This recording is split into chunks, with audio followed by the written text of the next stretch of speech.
ప్రపంచంలో ఎక్కడున్నా మీ గోత్రనామాలతో వేదమందిర్ నిర్వహించే ఆన్లైన్ పూజలు హోమాల ద్వారా దైవ అనుగ్రహాన్ని పొందండి.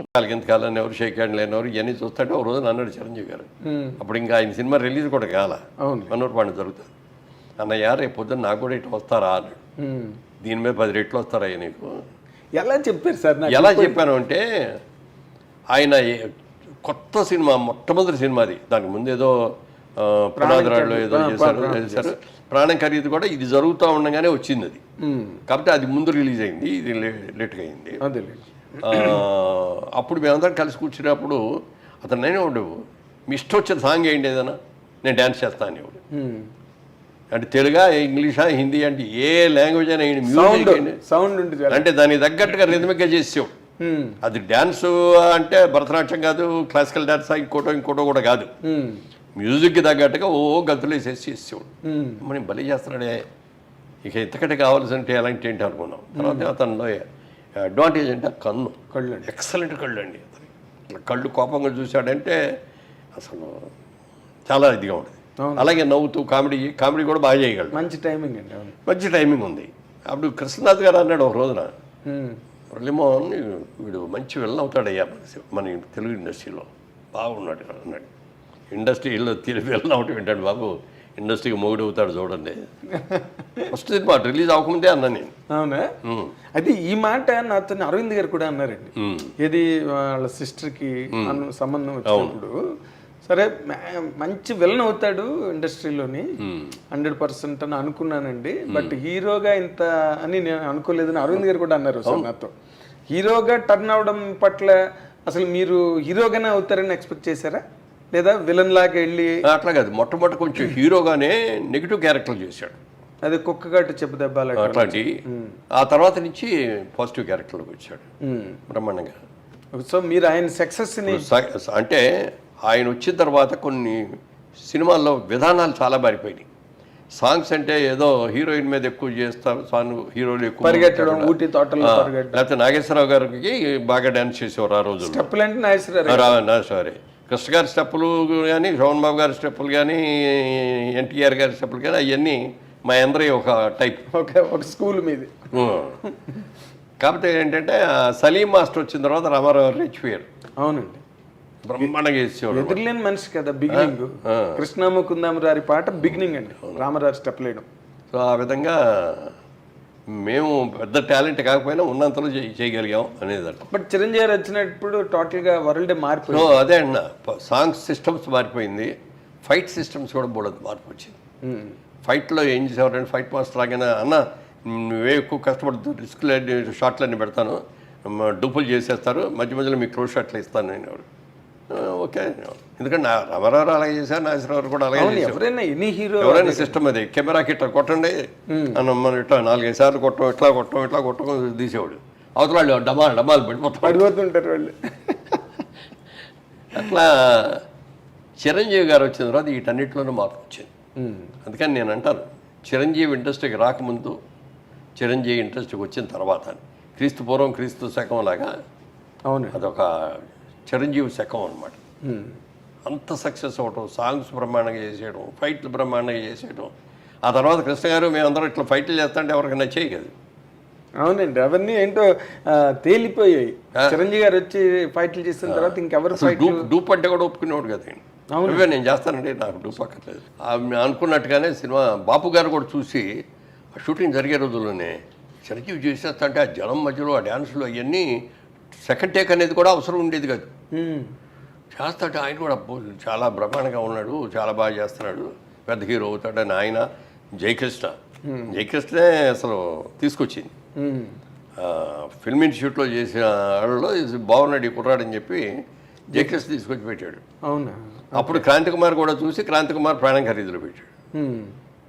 సో అట్లా ఇక సక్సెస్ వచ్చేసి అవునండి దుమ్ము దులిపేశాడు.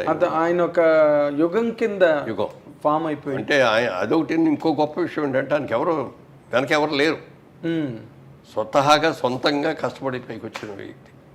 అంటే ఇక్కడ ఒక పాయింట్, మీరు 50 ఏళ్ల సినిమా పరిణామాలన్నిటికీ కర్మసాక్షి మీరు. అంటే మీరు అన్నిట్లో ఉన్నారు, ఇందులో లేరు, అన్నీ మీకు తెలుసు, బట్ మీకేమీ తెలియనట్టుగానే ఉన్నారు ప్రతిదీ. ఇప్పుడు మొదటి నుంచి కూడా సార్ అన్ని చోట్ల ఎక్కడ సినిమా ఇండస్ట్రీ గురించి ఎవరు మాట్లాడుకున్నా ఒకరి ఎదుగుదల కానీ లేకపోతే ఒకరి తాలూకా డౌన్ఫాల్ కానీ వీటన్నిటి మధ్యలో క్యాస్ట్ అనే పాయింట్ని ఎక్కువగా అందరూ రిఫర్ చేస్తారు సార్. అందరూ ఆల్మోస్ట్ సినిమా ఇండస్ట్రీ అనగానే ఓకే, రాజకీయాలు అంటే ఇంకా క్యాస్ట్ బేస్డే అనుకోండి, ఇంకా అవి ఓసీలు, ఎస్సీలు, ఎస్టీలు, ఇంకా ఆ గొడవలు. సినిమా ఇండస్ట్రీకి వచ్చే వరకు ఇది ఎంతవరకు కరెక్ట్ అంటుంది ఈ రూమర్ కానీ ఈ ఆరోపణ కానీ సినిమా పరిశ్రమ మీద? ఎందుకంటే మీరు ఒక వర్గం, చిరంజీవి గారు ఇంకొక వర్గం. బట్ చిరంజీవి గారి గురించి మీరు ఇంత గొప్పగా మొదటి నుంచి మాట్లాడారు ఏం సార్? ఆయన రేజ్ కూడా అలాగే అందరూ ఎంకరేజ్ చేసి ఆయన తలని పట్టుకున్నారు. ఈ ఆరోపణ ఎందుకండి సినిమా పరిశ్రమ? నాకు తెలిసినంత వరకు మెడ్రాస్లో ఇండస్ట్రీ ఉన్నంత వరకు ఏ రోజున కూడా క్యాస్ట్ ఫిల్లింగ్ అనేది లేదు అక్కడ. నువ్వేం క్యాస్ట్ అనేది ఎవరికి తెలిసేది కాదు.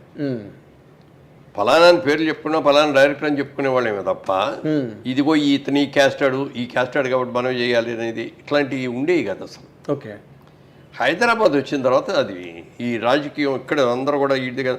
మెడ్రాస్లో ఉన్నంత వరకు ఏంటంటే సినిమా వాళ్ళందరూ ఒక గ్రూప్, ఒక family irrespect of the caste. Gents కలిసేవారు, లేడీస్ కూడా, ఫ్యామిలీ లేడీస్ కూడా వాళ్ళు కూడా చక్కగా కలుసుకునేవారు.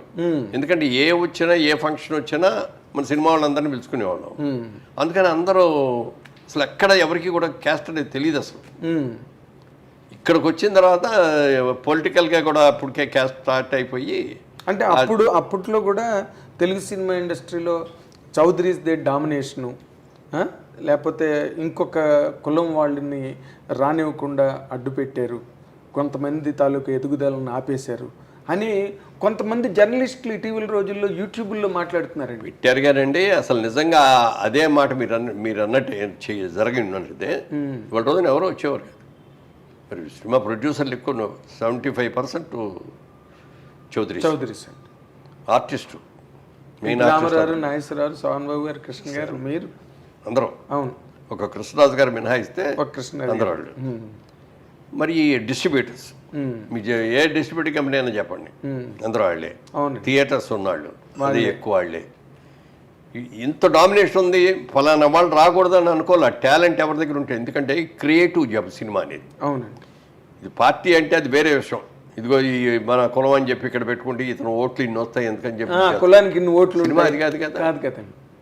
సినిమాలో టాలెంట్ మనం ఇచ్చిన క్యారెక్టర్ బాగా ఎవడు చేయగలడు, ఎవరికి మార్కెట్ ఉంది చూసుకొని చేస్తాం అంతే తప్ప సినిమాలో మెడ్రాస్లో ఉన్నంత వరకు అసలు క్యాస్ట్ అనేది లేదు సార్. ఎవరే క్యాస్టో కూడా తెలియదు.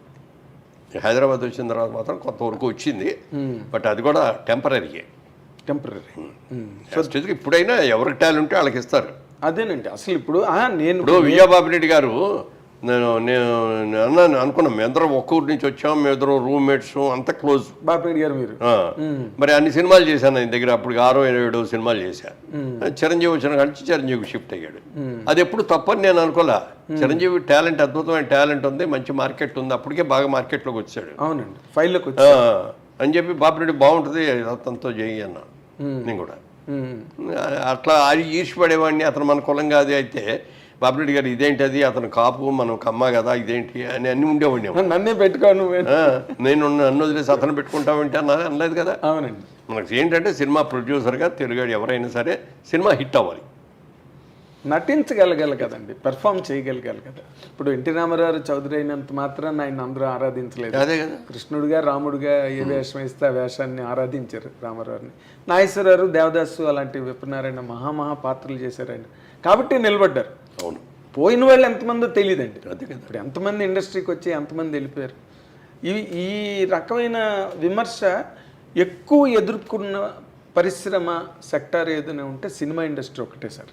మీరు చెప్పినట్టుగా అలా అయితే మీరు చిరంజీవి గారు వద్ద నన్నే పెట్టుకోమని చెప్పారు. తర్వాత అశ్విని దత్ గారు, దేవర ప్రసాద్ గారు, వీళ్ళందరూ కూడా చిరంజీవి గారితో సినిమాలు చేశారు.